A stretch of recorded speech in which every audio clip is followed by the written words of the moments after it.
welcome back to Eat with Justine, and today I finally watched the season finale of Game of Thrones, and I've been lagging on it so hard, but let's get right into some food so that we can talk about some Game of Thrones stuff. If you haven't watched the season finale of Game of Thrones, do not watch this because I'm going to be talking about stuff from that episode specifically and things that are like going on for anything before that. So let's get right into some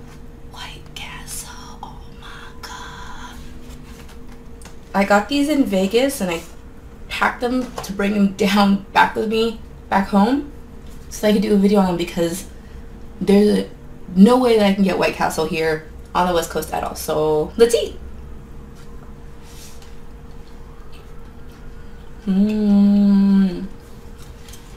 It's so good.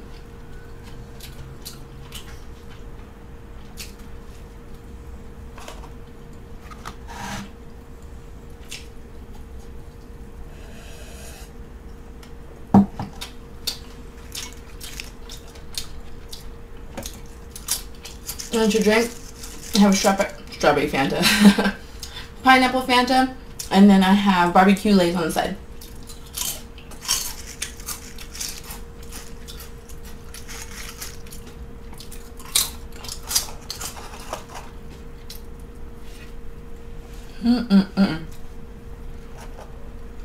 Okay. So, I'll be throwing in some reaction video clips in here too. Kind of like my last video, but not really. And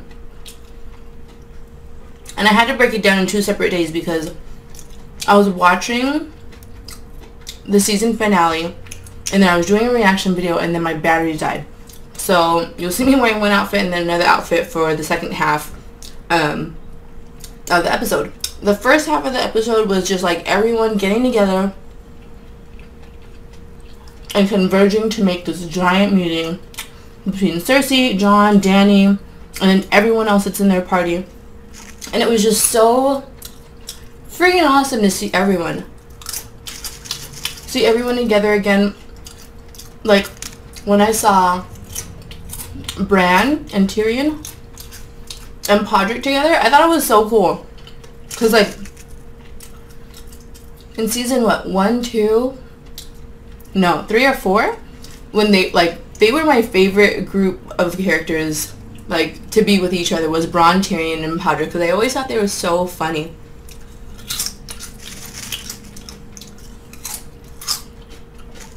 And then we have a meeting between Jaime and Brienne. Between them, like, things are so, like, emotional. Like, they get each other, like, on a different level. Do I think that Jaime likes Brienne like that? I don't know. I really hope not because I want Tormund and Brienne to get together. Even though, like, Brienne is, like, kind of disgusted by Tormund. I love how he loves her. Like, he loves her so much. He's just so funny about it.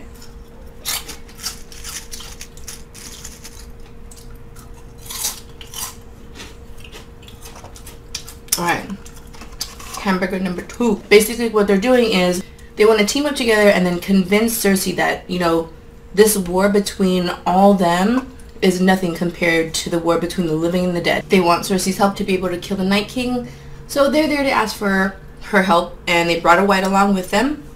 And once they release the White, you can see that she's, like, physically terrified. Euron leaves. And I was like, in my head, when Euron left, I was like, how are they going to build up a character so much and then just have him walk off like that? Like, he did not give a shit.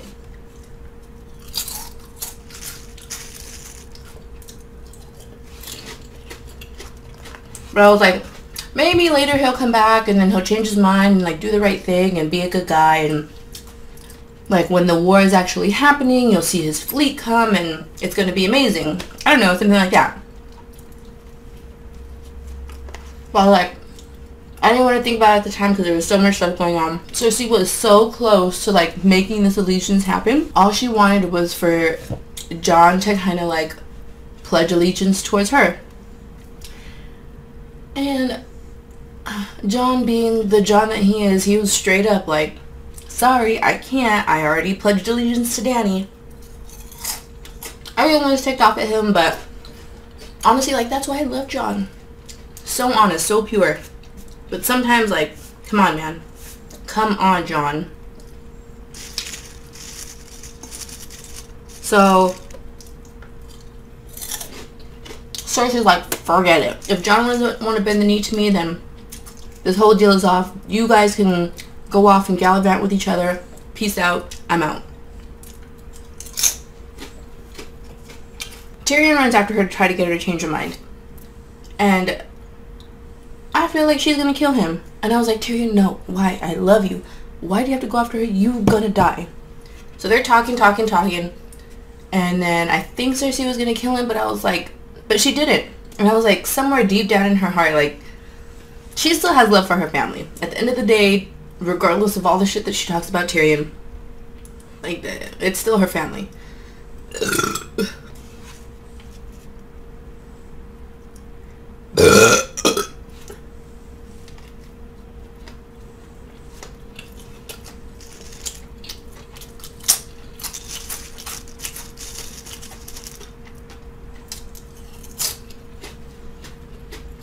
But then she's like, so Cersei was talking about all this stuff about like how she wishes she could just take the people from her family, the people that matter the most about her, move them off to an island and wait this whole shit out. There's nothing I'd love more than for Cersei just to take herself out of the equation, out of this whole story, and then just give up her wanting to be the queen and take over all the 7 kingdoms and stuff, and just get the fuck out, do your own shit with Jaime, and just be out. Peace out. Bye.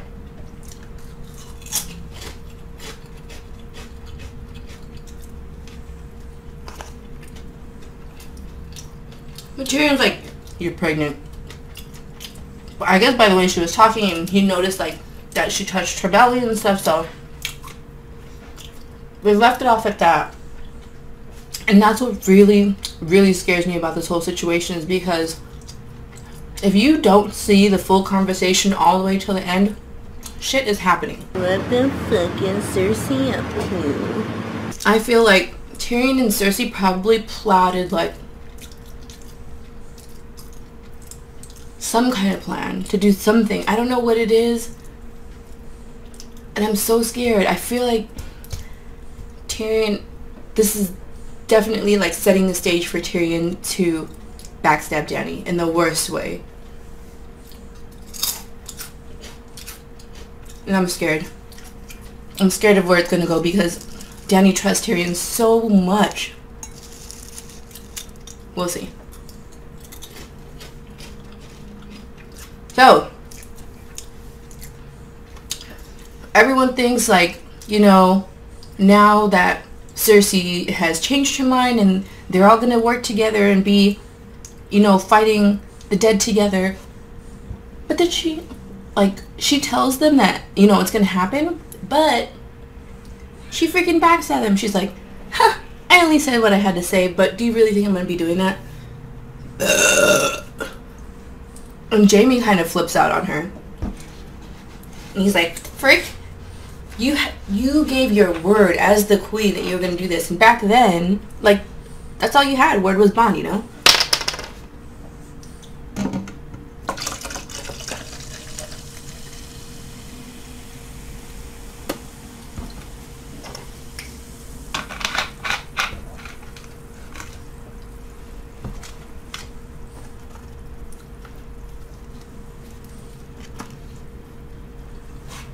So Jaime kind of like ends it off with Cersei. He's like, I can't believe you. I can't believe you're doing this. So he just ditches Cersei. And I'm so proud of him. So proud of him. And Jaime, you knew she was fucking up a long time ago. And this was the last straw. We've seen how dangerous the Whites were. And it's not something that you can take lightly.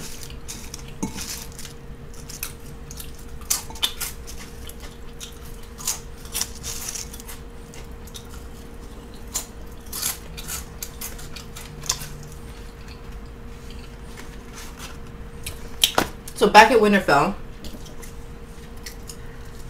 this whole episode, like building up to this amazing scene. I've always hated Littlefinger so much, and they were building him up and making me hate him so much more in this episode. And then like the way Sansa was falling for everything that he was saying, I was like, girl, why are you so dumb? Why are you being so dumb right now? But right when we get to the middle episode,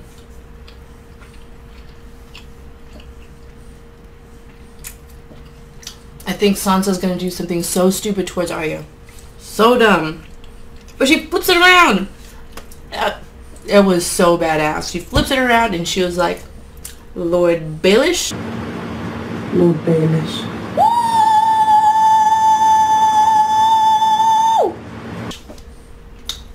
I didn't see that coming. At all. At all, at all, at all.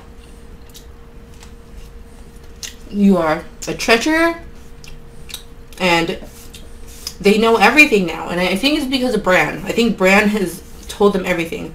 So, in the last episode, they're like, Bran was kind of talking about how he sees everything. And I was talking about how he can't really control his powers yet. And he's not like really focusing on what he needs to focus on to be able to give them the information that he needs.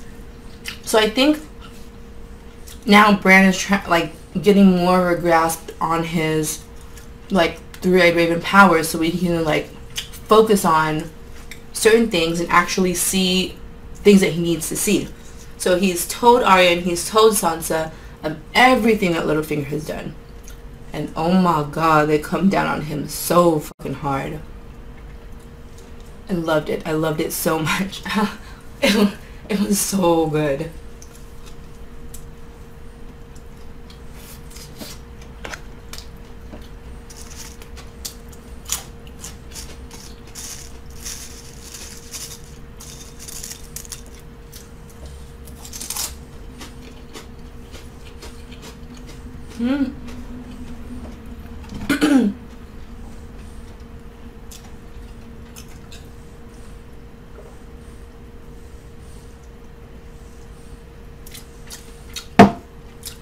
So, Littlefinger is dead.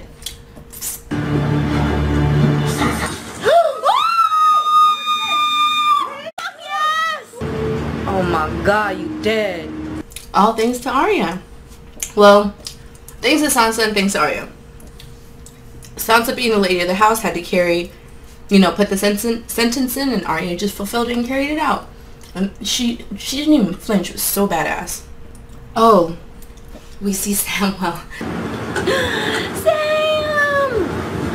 And he's coming back. He's back. He's back at Winterfell, and he knows that Jon is there, and he wants to help Jon out so bad. And he goes directly to Bran because Bran knows everything. But when Bran tells like Sam that he's a three-eyed raven, I don't really know if anyone actually knows what that means, because Sam, coming from the Citadel and studying with all the maesters and stuff, you would think he knows a lot of stuff. But being a three-eyed raven, that's like, it's more like old folky type tale stuff, like mystical things, not stuff that's like educational that you would find in books and stuff. So if anyone were to know what a three-eyed raven is, I would imagine it'd be Samwell, since he studied so much at the Citadel. So if Sam doesn't know what a three-eyed raven is, then I guess no one knows. So I'm assuming that Bran has had to explain what he is to Arya and to Sansa. So he knows now. But I'm surprised. I was kind of surprised that Bran didn't know that the priest who married Rhaegar and Lyanna annulled Rhaegar's marriage to, what was her name? Something Martell. Elia Martell. But yeah, so his marriage got annulled from Elia Martell, and then he married Lyanna Stark, and it was like a legit marriage. That's like the part that was like, if Bran knows everything, he should have known that their marriage got annulled, and he shouldn't have been so surprised by Rhaegar and Lyanna, and like he should have known that Jon was legitimized. And then we also find out that Jon's real name is not Jon. Jon's real name is Aegon Targaryen! It's Aegon. Aegon Targaryen. He's so good. But then, the whole time that they were saying, oh, Jon's a Targaryen, they were like cutting back and forth to scenes of Jon and Dany doing it, and I was like, he's a Targaryen, you're a Targaryen, that's your nephew, and that's your aunt. You guys are doing it.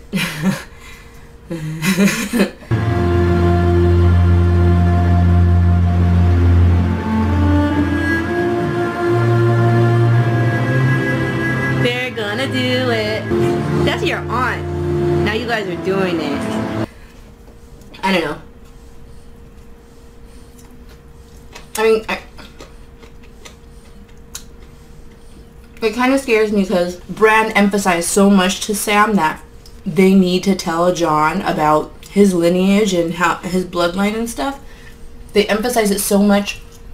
I feel like since Jon's catchphrase is like he knows nothing, that he will never find out about his true lineage, and that they think it's just a coincidence that, you know, Jon can touch dragons and has a connection with them and can ride them fine. They're just gonna think, oh, it's all a coincidence, and I feel like Jon won't never find out, and that makes me really sad. I hope he finds out. I hope everyone finds out, but let's see. There's gonna be so much stuff going on next season that I don't know what'll happen. We'll see.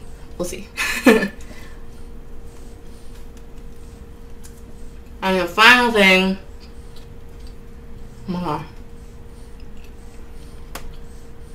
a wall is down. You see the Night King take that shit down? So easy. It's so easy. Back then, if he only had just the White Walkers with him, it probably would have been a little bit harder to scale the wall. But since he has a dragon now, anything's possible.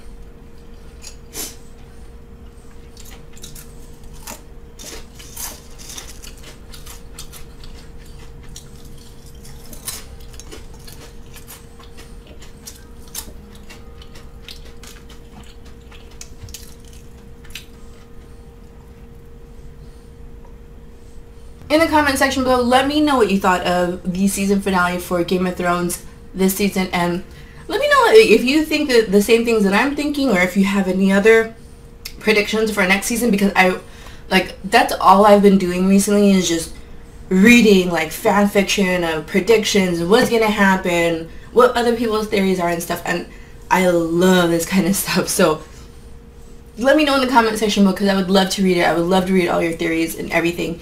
And if you haven't already, smash my face right here to subscribe. And until next time, guys, come back and eat with me again soon, okay? Bye!